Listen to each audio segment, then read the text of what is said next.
Добро вечер и добро ни дојдовте во уште едно издание на Тунел и да, уште едно издание посветено на детето. И не, детето не треба да се крши помеѓу двајцата родители кога нивната љубов престанува. Зборуваме повторно во ова издание на Тунел за иницијативата за менување на законот за еднакво родителство при развод. Тие се гласни, силни во одлуките и сакаат да направат промена која оди само и само во прилог на убаво, здраво и среќно детство на детето. Ако сакате, ако сте дел од таа категорија вашето дете да живее така, тогаш бидете дел и од емисија и дознаете уште нешто повеќе токму на оваа тема. Одлични соговорници за темата за која вечер разборуваме. Велам добро вечер за Петар Наумовски. Добро ни дојдовте. Може да ги поддржиме и охрабриме со аплауз. Петар зборува од свое лично искуство на темата. Повелете и ни доаѓа малку и од подалеку. Добро вечер верам за првата дама вечерва, Јасмина Димитриева. Погодив со презимето чина, многу луѓе, многу гости. Повелете. Ќе зборуваме од правни аспекти. Драги Змијанац, се разбира еден од луѓето кои секогаш го препознаваме кога децата се во прашање нивните права и среќното и здраво детство. Добро ни дојдовте и не помалку важно ако ја најавувам последна нашата дама за вечерва, велам добро вечер за Марија Ралева. Зборуваме од аспект на она што значи психијатријата, нели Марија, и што значи во психата на децата кога се разделуваат за жал родителите. Реков тема која одровме да имаме малку почесто во Тунел, морам да признаам, од причина што иницијативата станува се поагресивна, ако звучи ова малку можеби не соодветно, но сепак агресивна во позитивна смисла, бидејќи ова е веројатно еден од законите кои треба да се сменат, во проста причина, како што реков, ова оди само и само во прилог на децата да не бидат заложници во и онака веројатно една тешка ситуација за нив, и ако се разделуваат партнерите и љубовта повеќе ја нема, тоа не значи, зборувавме, нели, драги, дека родителството се разделува. Ајде за иницијативата, вие се приклучивте на истата, бидејќи вие, Петар, зборувате од лично искуство, за тоа што значи да можеби престане кога престанува, нели, љубовта меѓу двајца партнери, а имате плод на таа љубов за кој треба заеднички да се грижите. Најпрво би сакал да ви заблагодарам лично на вас и на вашата куќа за дадениот простор да го обелодениме овој доста горчлив проблем. Би сакал да ви заблагодарам од наше лично име, од името на сите деца, од името на сите засегнати фамилии и се надевам дека заедно со вас ќе го отвориме овој предмет во јавноста и соодветно ќе најдеме и решение кое што е најдобро за сите деца. Вие се разведовте кога? Значи, како и секој развод, повеќето од разводите се турбулентни. Мојот развод и сагата на моето дете започна веднаш непосредно после неговото раѓање, тоест кога тој беше двомесечно бебе, и сагата започна со тоа што другиот родител, заканувајќи се и уценувајќи, замина од домот со детето и со закани дека повеќе нема да го видиш или слични такви. Претпоставам тоа се емотивни моменти за сите луѓе. Во цела таа ситуација јас не постапив емотивно, сакав да бидам разумен и одлучив при разводот да сум согласен, и јас сум согласен да моето дете си биде кај неговиот биолошки родител, кај неговата мајка, и да можам и јас соодветно со неа заедно да партиципирам во неговиот живот и заедно со неа да изградиме едно здраво дете. Меѓутоа, знаете, законот за семејство предвидел дека судот не е надлежен повеќе, законодавецот предвидел дека Центарот за социјални работи ќе може полично да одлучува за детето, и затоа законодавецот ќе дал овластување така и Центарот за социјални работи. Така јас се надевав дека ќе најдеме решение, ќе најдеме еден добар модел како јас би можел да помогнам, да дадам свој придонес, да имам своја одговорност, да имам свој удел за се што треба за тоа дете. Меѓутоа, тука почна едни други саги или други маневри кои што за жал не гледам цел. Значи јас 4 години јас живеам на 2000 и повеќе километри од тука.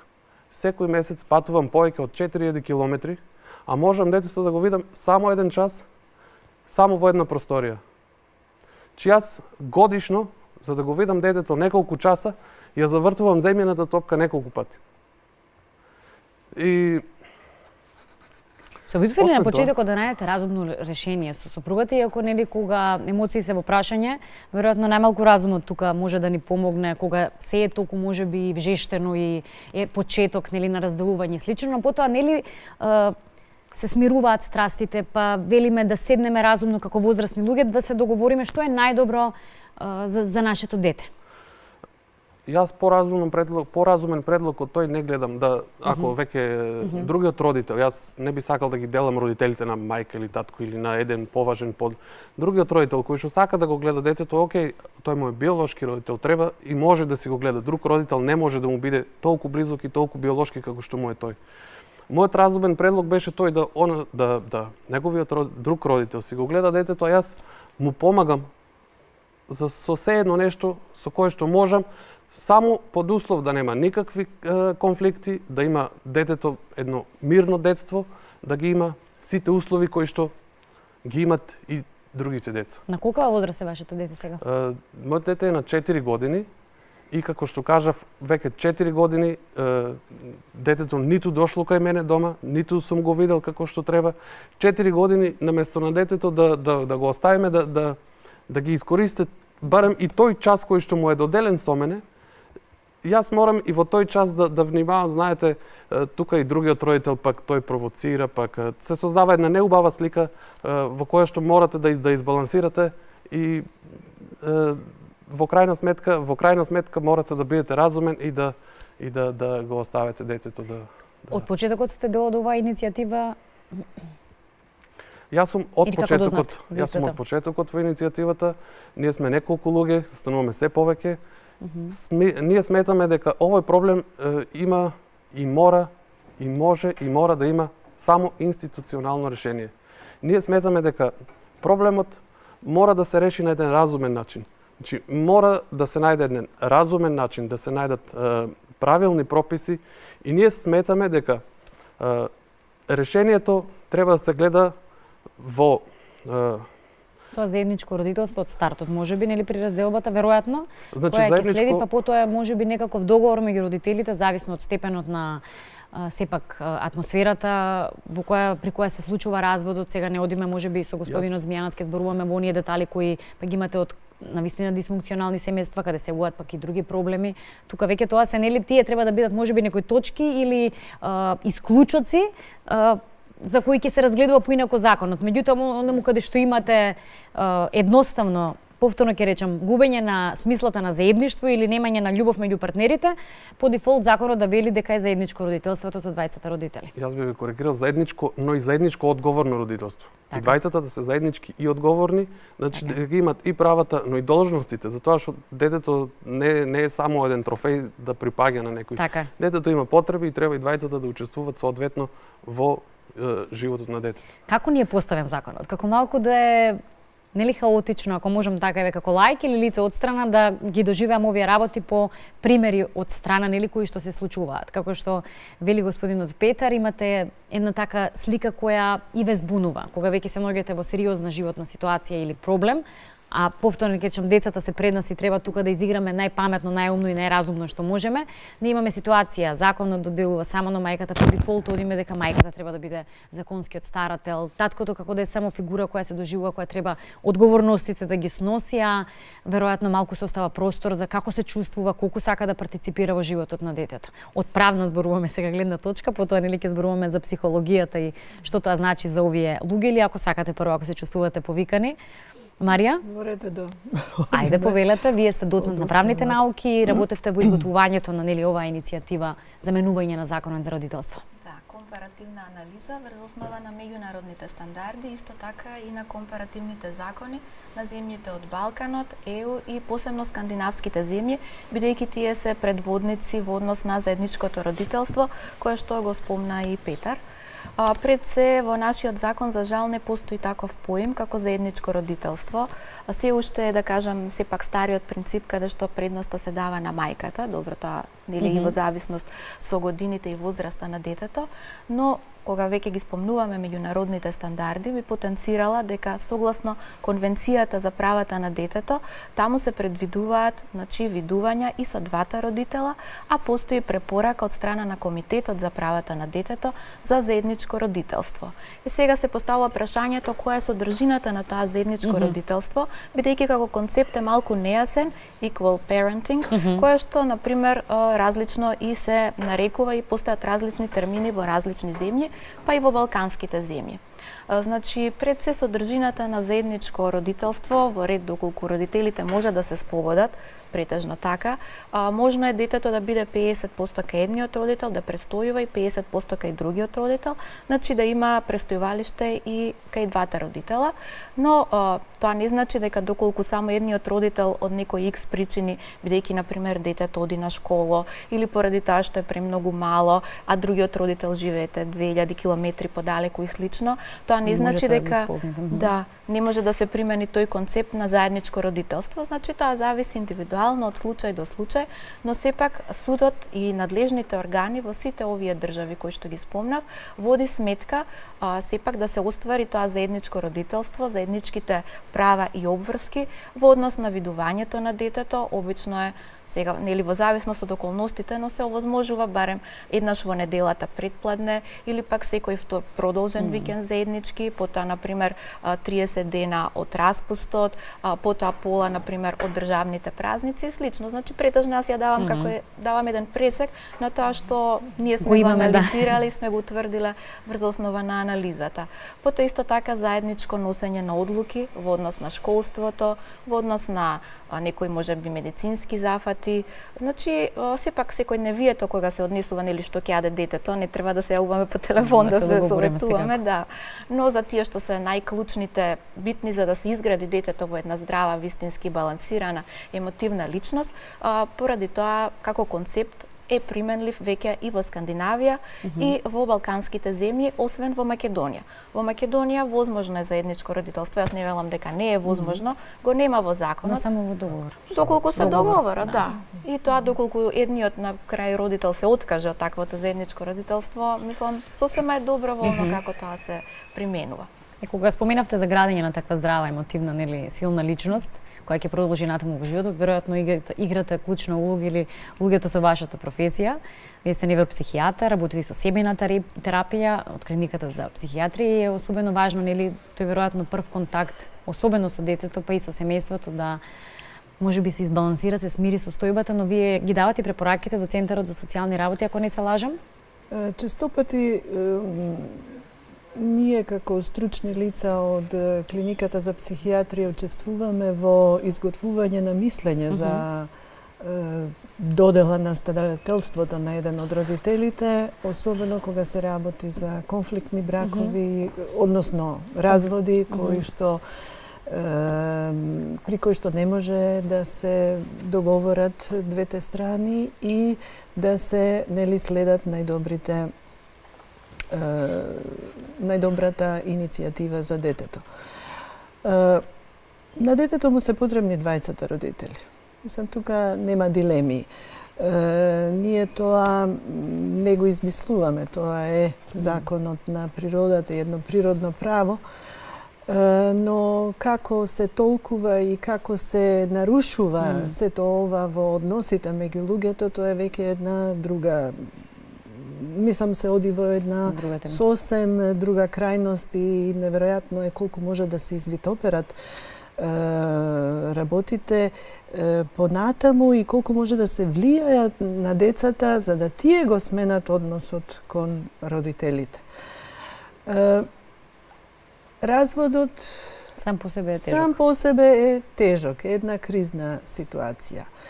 Но ова е можност всушност за една натамошна надградба и едукација на родителите, дека родителството не завршува со развод на бракот, туку родителството продолжува и е веројатно доживотна една врска со децата, реципрочна, која што во раните години од животот на децата е многу интензивна и се стимулира и се развива односот на приврзување примарно со мајката која што го донесува на свет детето, меѓутоа паралелно со тој однос се развиваат и приврзувачките односи со другите членови на семејството, со таткото, со браќата и сестрите и со оној најтесен круг на лица кои што се вклучени во примарното семејство.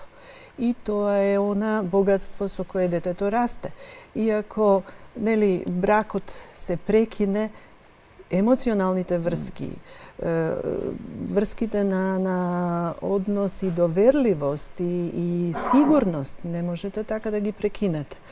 Значи, тоа се живи сили кои што и натаму продолжуваат да действуваат и се важни во развојот и во сите аспекти на детскиот баш развој. аспектите што значат по прашање на раст и развој на детето, особено кога е во порана возраст, или кога се вака навистина мали и кревки децата, кога разводот го имаме како состојба во семејството, е кога се семејствата и пред се велам децата, мегаш и нашата детска амбасада е тука 25 години и веќе да ги брани нивните права, да ги застапува децата, да се бори за светло, реков, исполнето со насмевка детство.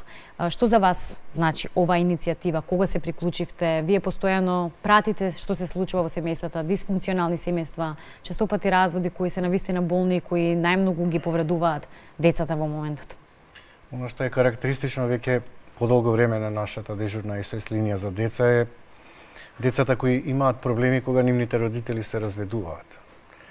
А проблеми кога нивните родители не се доволно разумни да се договорат и да се разведат на соодветен начин, иако брачната заедница, како што соговорниците кажа, не постои веќе, но родителството останува и тука треба заедничкиот пристап не само на заедничко одговорно родителство, туку и на заедничко воспитување, грижа, негување во периодот кога на детето му е потребна целосна посветеност на двата родители. Затоа што многу често едниот родител, ако е со примарен значај, детето поминува низ разни проблеми во неговиот раст и развој, љубовни, здравствени, образовни и така натаму. И замислите која е тешкотија на мајката ако е 24/7 со детето, а таткото е со 2 викенда, не може да се справи квалитетно мајката ако не е тука и вториот родител, таткото. Ниту пак таткото не е доволно во комуникација со детето со 2 викенд видување и тоа количество на видување секако му пречи затоа што збориме за не сите татковци, за татковци кои навистина сакаат да се грижат за своите деца. Апсолутно, да, не одиме вие рековме, не зборуваме за Јас мислам дека има и татковци кои оваа ситуација им одговара. Да бидат слободни. Викенд татко е слободен татко, татко кој го носи детето на кино, на фудбал, плаќа алиментација и е слободен од сите обврски. Зборам за татковци кои навистина сакаат подеднакво да се грижат за своето дете и мислам дека ако не успеат да се договорат, детето е ставено во една многу тешка ситуација. Центарот за социјална работа, без разлика колку и да врши консултации, никогаш не може да, ако веќе се доведат во ситуација родителите да пресуди и да донесе одлука која е од најдобар интерес на детето и на двата родители. Судиите не секогаш сака да се замара дополнително околу тоа дали препораката и решението на судот е најсоодветна по интересот на детето. Детето не секогаш се прашува ако веќе мора да се одлучи со кој родител ќе биде од првостепено значење и пол капацитет и второ значење со недоволно време на видување, со кој родител има остварена емоционална врска. И сега, ако идеме ние по буткање на рака, на моќ, која е политичка моќ, економска, општествена, и тоа влијае на конечната одлука на детето, замислите една самохрана мајка или мајка која е економски обесправена, да го изгуби правото на чување, згрижување на детето и да го добие таткото затоа што е моќен и може да наметне одлука и решение на Центарот за социјална работа. Нашата идеја е дека стартните позиции на двата родители треба да бидат еднакви. Тоа не значи дека по законитост на еднаквоста тие ќе бидат за секогаш со еднакво право на чување, згрижување и воспитување на детето. Него стартните позиции се еднакви. Со оваа иницијатива Центарот за социјална работа ќе има дополнителни обврски. Тоа значи квалитетно и одговорно родителство и по развод, заедничко, го следи во одреден временски период Центарот. Дали двата родители подеднакво водат грижа. Тоа не мора да значи менување на местото на живење, само количество на видување и грижа, чување и воспитување на детето. И Центарот по известно време прави оценка. Петар и неговата сопруга имаат заедничко родителство. Добро. Дали квалитетно и еднакво водат грижа за детето? Добро. Добри се, продолжуваме понатаму. Некој затајува во однос на чувањето, грижата и воспитувањето, се опоменува и му се дава право на видување. Не можеш да му го одземеш правото на родителство. Но ако има злоставување, силување и занемарување и така натаму, каде што детето е доведено во прашање неговиот живот, Дури може да му се одземе родителското право. И тука нема никаква филозофија, само треба добра волја и посветеност на центрите за социјална работа, меѓутоа и промена на законот за да не бидат дискриминирани ни едните ни другите. А уште еден момент има проблематичен во одлуките на центарот. На етничката албанска заедница претежно се даваат децата кај татковците, а во другата страна кај мајките. И се што е тоа? Културолошки проблем, културолошка матрица, тоа е ставено во законот и така се донесуваат одлуки. Значи, Центарот за социјална работа не секогаш фер постапува по интерес на детето. И уште еден многу важен проблем. Кога не може двајцата родители се договорат, се создаваат две војски, два табори. Таборот на мајката и целото семејство и таборот на таткото и целото семејство. Казнувајќи го таткото или мајката, се казнуваат и тетката, и вујната, и бабата, и дедото, и целото семејство, да и тие немаат право на видување, чување, згрижување, на комуникација со детето. Казнувајќи го едниот родител, го казваш целото семејство. И тука не е фер. Детето треба да бира. И уште трета работа што е многу важна. Постои можност тој што има пун капацитет на видување, згрижување, да го индоктринира детето во процесот на чување и воспитување, посебно ако го мрази другиот брачен другар. Неретко се случува. И ти колку е таткото или мајката со право на видување, независно кој е, нема толку време за да може да го наметне своето не влијание, својата емотивност кон детето, едноставно е ставен во втор план. Колку и да се труди да биде најдобар татко или мајка, со две видувања нема шанси да оствари толкава интензивна комуникација како што го има тој родител кој го добил, ја не би го нарекол старателството, полниот капацитет на родителство. Така. Почувствувате ли тоа навистина како сериозен проблем? Ова што го спомена Драги, бидејќи на своја кожа е поприлично некои точки се допирни во она што вие го имате во моментов како состојба. Плюс, ако додадеме нели далечината, која е сериозен проблем во вашиот случај, и тоа што сте ограничени на толку малку време да го видите, и во тие ситуации сте ограничени на начинот на комуникација и видување со вашето дете. Ве довело ли во ситуација да размислите да се преселите овде? Не знам сега, карикирам, но... Видете, тоа се доста емотивни моменти. Во тие моменти е најважно да секој чинител во ситуацијата се постави на друго место, се постави и на спротивното место. Најважно во целата таа ситуација е да сите чинители се постават на место на детето. Знаете, не секој може да се замисли себе си како родител, не секој може да ги превземе тие обврски, но секој може да се замисли како дете. Секој бил дете.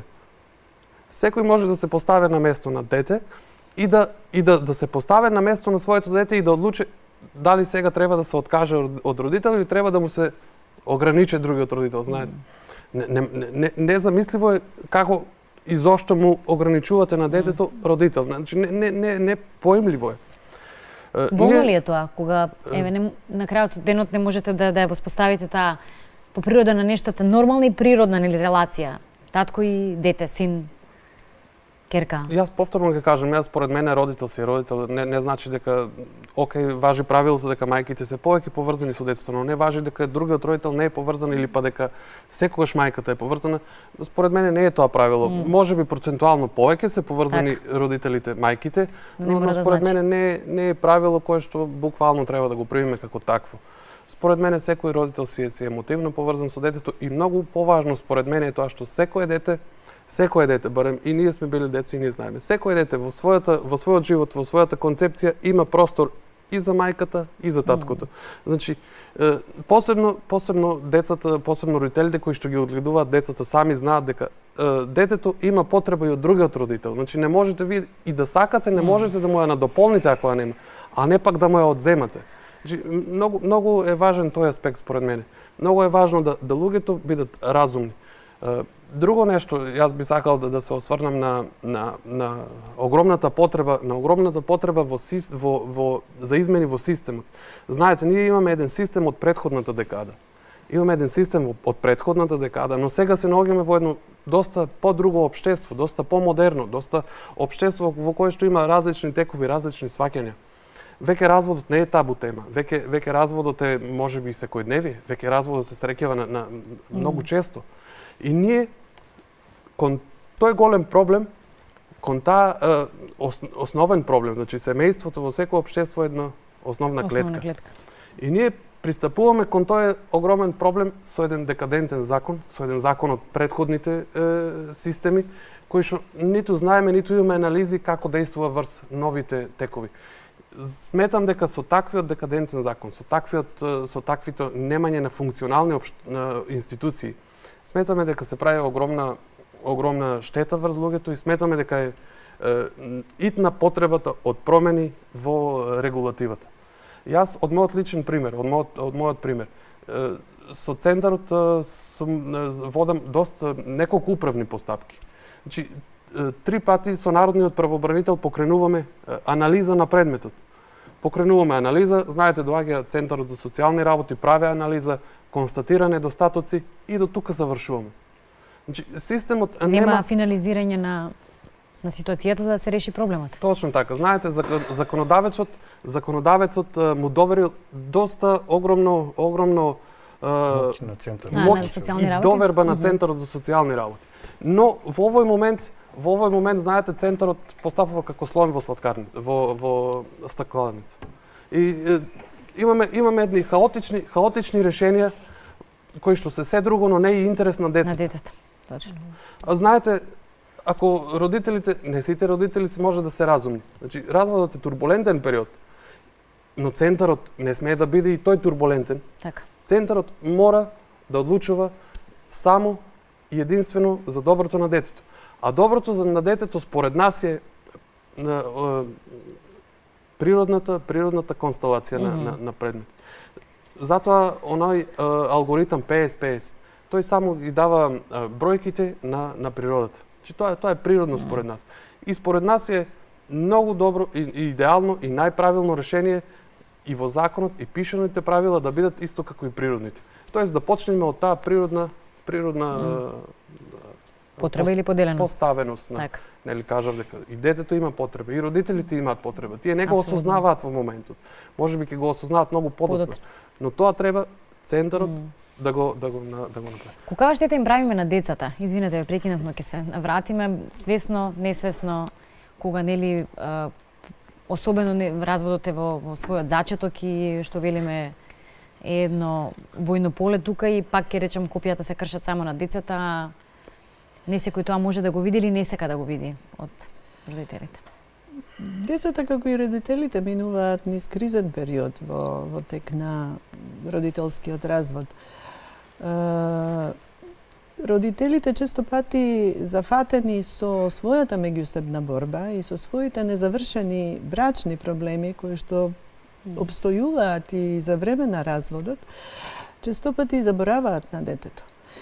Огромна енергија понекогаш се троши, огромно време, средства во таа меѓусебна конфликтна ситуација и борба, а малку има простор и малку има енергија за да се согледаат потребите на детето, што тоа мисли, што тоа чувствува во таква една ситуација. И децата понекогаш, знаете, најчесто или се повлекуваат, зависи од возраста, или се затвараат, повлекуваат, инхибираат или стануваат особено хиперактивни, раздразливи, импулсивни, самите деструктивни, пресликувајќи го односот кој што се случува меѓу родителите. Веројатно оставаат и трајни последици кои ќе се рефлектираат во животот на детето. Оставаат долготрајни последици и ако тоа не им се укаже на родителите, ако не им се покаже колку е нивната одговорност во однос на последиците врз децата, тогаш мислам дека ќе биде една бескрајна игра. Зборувам сега за оние бракови кои конфликтно се разведуваат. Секако дека има зрели луѓе кои што умеат да се договорат, кои што умеат да го согледаат, односно ја согледуваат важноста и значењето на другиот родител и тоа го прифаќаат безусловно. Но проблем се, нели, токму овие ситуации. А особено пак кога станува збор за адолесценти, мислам дека уште погубна може да биде состојбата, затоа што бегајки од таа стварност и таа борба и битка, влегуваат во разни други ризични групи, групи на врсници кои најчесто ги доживуваат како некое свое алтернативно семејство. И потоа тука повторно се веќе продолжува со се е обвинувањата, можно. ова е Да, заради едниот да. и заради И другиот. тогаш нема Сегашната пракса вели нема вака. крај. Родителите кои се разведуваат, најчесто се обидуваат наместо заеднички да најдат решение како за грижа и воспитување на детето, што повеќе меѓусебно да се оцрнат, кој е полош. Тоа е една многу интересна ситуација, не знам, праксата дали говори секаде така, ама нашата пракса со кој сме се среќавале, луѓето, односно родителите кои се разведуваат, како да веќе, ви реков, зафаќаат две воинствени страни. И тоа детето не само на родителите, туку и на центарот не име во фокусот и приоритет. Него тоа е тако, таа е таква, тоа е таква. Заедничкото и одговорно и квалитетно родителствување по развод. Нашата иницијатива идеја е да има надпреварно квалитетно родителство и по развод, кој е подобар, а не кој е полош. Па на центарот да го биде тешко. Што ќе превземе два квалитетни родители имаме? Тие се надпреваруваат да бидат добри. Нека има надпревар на квалитетно родителство, а не на оцрнување на едниот и на другиот. Некоја себичност да заживува, нели, во моментите на разделбата помеѓу, нели, партнерите, односно себично е тоа што веројатно во тој момент се гледаш себе си, мислејќи дека мислиш за доброто на детето, ама се согласувам. Да, јас токму тоа го реков, Драги, се согласувам со ова што го вели Драги. Особено што некогаш, знаете, треба да се тргне одгоре. Од законот, од можностите кои ги нуди и да, нели, се гради понатаму еден однос кој што ќе биде темелен на признавање, уважување и почитување меѓусебно. Што ќе биде огледало за децата, што ќе биде огледало за сите оние кои што учествуваат во тој процес. Како го менуваме законот? Можеме ли да го смениме? И еве вие тргнавте со иницијатива, подготвување на таа, нели, анализа која подготвувате, што тоа значи законски? Еве ние зборуваме од лични искуства, зборуваме од она што значат детските амбасади, правата на децата, до некаде медицински, психолошкиот аспект, гледање на овие ситуации, но дајте го правниот, тој ни треба. Да, сегашната правна рамка може би е малку и застарена на вистина. Сепак има некои аспекти кои што не се компатибилни со меѓународните, да кажам, конвенции. Еве би дала еден прост пример. Согласно Европската конвенција за човекови права, потребно да се има правен лек кој што е соодветен за да се овозможи видување на родителот и детето во најскор можен рок, се со цел да не се изгуби таа близина, да не се изгуби таа, да кажам, интимност и врска која што постои помеѓу родител и дете. Според нашата пракса во Македонија, вакво нешто сепак нема, за жал. Видувањата обично представуваат доста тежок и голем проблем. Во однос на центарот и однесувањето на центарот, јас лично не би можела нешто многу да кажам, но во однос на сите тие случаи каде што навистина на некој начин родителот кој што има и судска одлука, кој што има право да го гледа своето дете врз било која друга основа, не успева да го оствари тоа право, токму од X причини кои што се појавуваат и кои што можеби на крајот на криштата и се сведуваат на некоја си празнина во сегашната законска рамка. Бидејќи разводот и посебно децата како се доделуваат, сето тоа е решено само во неколку одредби од законот, иако се работи за нешто што е навистина витално и клучно за како прво градење не само за здраво човечко суштество, туку и за здраво општество. Колку често вие рековте можете да го видите вашето дете, но дали имате барем телефонска комуникација со возможува? Веќе рековте 4 колку има годинки, па би можеле, нели, да комуницирате телефонски, постои напредната технологија, тука е, нели, можноста за некои видувања со слика, нели, видео слушања со вашето дете. Дали го имате тоа како можност? Дали го имате тоа како право? Дали воспоставувате таков контакт? Дали се обидувате да ја вразумите, нели, другата страна дека тоа можеби би било здраво за вашето заедничко дете? Знаете, се би било супер кога би било супер, кога не би имало проблеми, нели? Но се би било супер кога сите би биле здрави, нели? Но затоа не секогаш сме здрави, пак има болници. Сакам да кажам дека не секогаш е возможно. Родителите, да најдат заеднички јазик, модерен тренд или не знам што е, не секогаш може да се најде заеднички. Но не секогаш и најдобра опција. Понекогаш е и добра опција разводот. Понекогаш и Апсолутно. добра опција тоа. Не понекогаш, туку и многу често подобро да едно дете живее мирно, отколку да е во Сте помислиле да побарате старателство врз вашето дете? Јас како што претходно кажав, не сметам дека треба да ја водам војната за старателство. Сметам дека детето треба да ги има и двајцата биолошки родители. Не сметам да навлегувам сега во конфликти. Така. Дали треба или не треба. Јас сметам дека треба да си го гледа неговиот биолошки родител. Ако веќе другиот родител сака, не гледам никакви Биолошки родители сте двајцата партнери. не гледам никаква пречка. Не би можел друг човек да биде подобен од тој да го Исклучоци, но кај нас има и татковци кои го добиваат правото на старателство и ги гледаат своите деца. И ако морам да признам, кога се обидов да ги донесам барем една мала бројка на татковци старатели, дека се некако скромни и не толку имаат желба да зборуваат или сакаат да кажат дека го имаат правото на децата или дека се тие старателите. Зошто е тоа така? Каква ни е таа наша матрица, менталниот склоп што повторно ќе речем правиме такви поделби? Од една страна татковците сакаат да партиципираат и се од друга страна ако треба да ги посочиме како старатели дека од една страна и да им честитаме нели за тоа што го прават во животот, се срамат и не би сакале многу да зборуваат. На време на паузата разговаравме дека кога зачнува плодот, се создава едно ново битие, суштество, дека се создават подеднакво биолошки врски и од страна на таткото и од страна на мајката. И мајката факт е дека е во предност секогаш, но ако добро ги постави нештата, и те како таткото може подеднакво од самото раѓање натаму да води грижа за детето, од преповивање до хранење, до очување.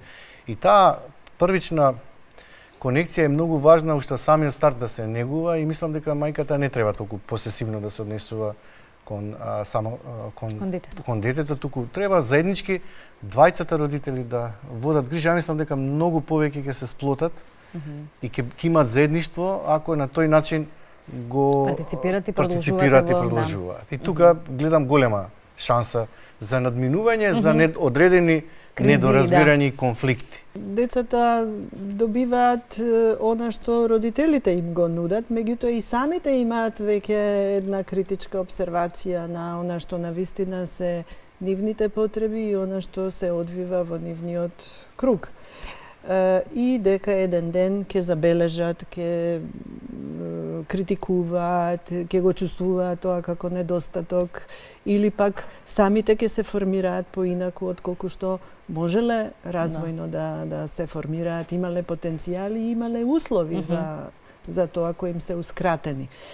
Врската меѓу децата и родителите е на некој начин и културно условена, социјално прифатена, нели, мајките како некој вид символи на столб на семејството и кои ги држат семејството околу себе.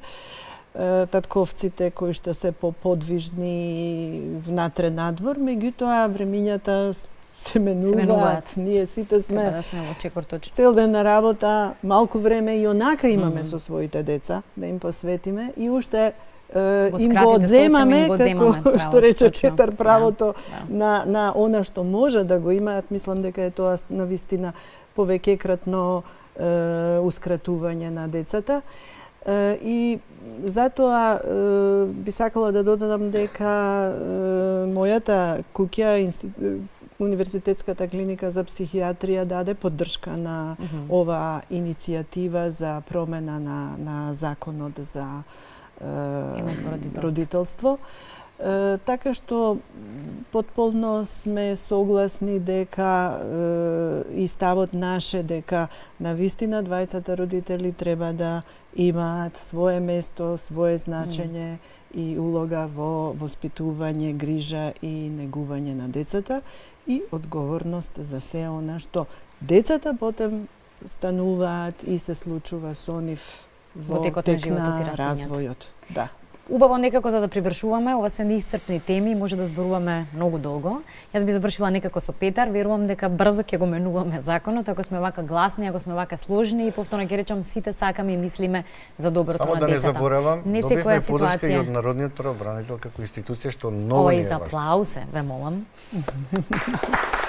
Навистина, бидејќи се работи за децата, имаме чест на исклучоци, на состојби, дисфункционални семејства, реков не зборуваме за една условно речено состојба која треба да оди по правило на нештата многу по спонтано и безболно за децата во инака да и онака болна веќе состојба. Петар, велам со вас завршувам бидејќи имавте да додадете нешто, но моето последно прашање за вас би било каква е таа релација или живот кој сакате или го замислувате за вас и вашето дете? Значи, прво тоа што сакавте веројатно ве прекинав. Да, јас при крајот би сакал да ги повикам сите луѓе, сите разумни луѓе, сите родители, сите засегнати фамилии да ни се придружат во нашата иницијатива, во нашиот предлог и заедно сите да избоксуваме, да издействуваме овие неопходни промени. Затоа што видите, овој проблем нема еднострано решение. Овој проблем мора да се реше институционално, да се реше долгорочно и мора да направиме некакви правила и прописи кои што ќе ни служат на сите. Ние сите имаме потреба од функционални институции, сите имаме потреба од јасни правила и на сите ние мораме да си ги обезбедиме нашите основни човекови правила, основните човекови права и основните детски права. Мораме да обезбедиме секој човек да биде со неговата фамилија. Не можеме да ги разделуваме ниту децата, ниту фамилиите. Мораме како општество, како заедница, мораме тоа да му го гарантираме на сите. Мораме да направиме функционални институции и јасни правила. Пак да ги повикам сите да ни се придружат, заедно да најдеме едно добро решение, не за било кој родител. Нашето решение не предвидува родово решение. Ние не водиме родова политика. За крај да не заборам, татковците кои се насилници вршат семејно насилство. Тие по дефолт не го добиваат еднаквото родителство и по развод. Станува збор за татковци кои сакаат еднакво да остварат родителство. Веројатно законот го предвидува и ова. Не зборувавме, но еве следна прилика. Што тогаш кога ги имаме овие ситуации, тоа ќе ни биде можеби тема поконкретна за во следно некое видување во тунел за во тие состојби, нели да не биде дека само законот е така поставен и напишан по дефолт, велиме оди заедничкото родителство, особено во овие ранливи нели состојби кои се исклучително болни додатно за децата. Ве прашав само за крај за она што си го посакувате за вас и вашето дете во иднина. Врската родител-дете е неоспорлива, нераскинлива. Никој не може да ви ја раскине, ниту вас, ниту на вашите деца, ниту на нашите или пак на нас. Врската родител-дете е нераскинлива. Врската, ако не сега, после одредено време, ќе биде повторно воспоставена. Значи, тоа не е возможно да на некој му го прекинете или го ограничите. Не е возможно. Затоа е потребно од сите нас да бидеме разумни, стрпливи и да пак ќе кажам, мислиме за доброто на детето. Да се поставиме во улогата на детето и да се обидеме барем малку да действуваме и постапуваме во интерес на децата. Од срце ви благодарам за вечерашното гостување. Ќе се видиме во некоја следна прилика, верувам, бидејќи реков, сакаме да бидеме гласни и да бидеме на страна на детето, а тунел е со вас и се разбира во оваа иницијатива со отворено срце и со широко подадена И ние ви благодариме што ни давате поддршка. Ви благодарам за гостувањето, драги мои. Секогаш мислете на детето и вистина она што му е потребно на детето. Ако вистински нели ги сакаме нашите деца, вистина им треба љубов, вистинска од двајцата родители. Ви благодарам за вниманието.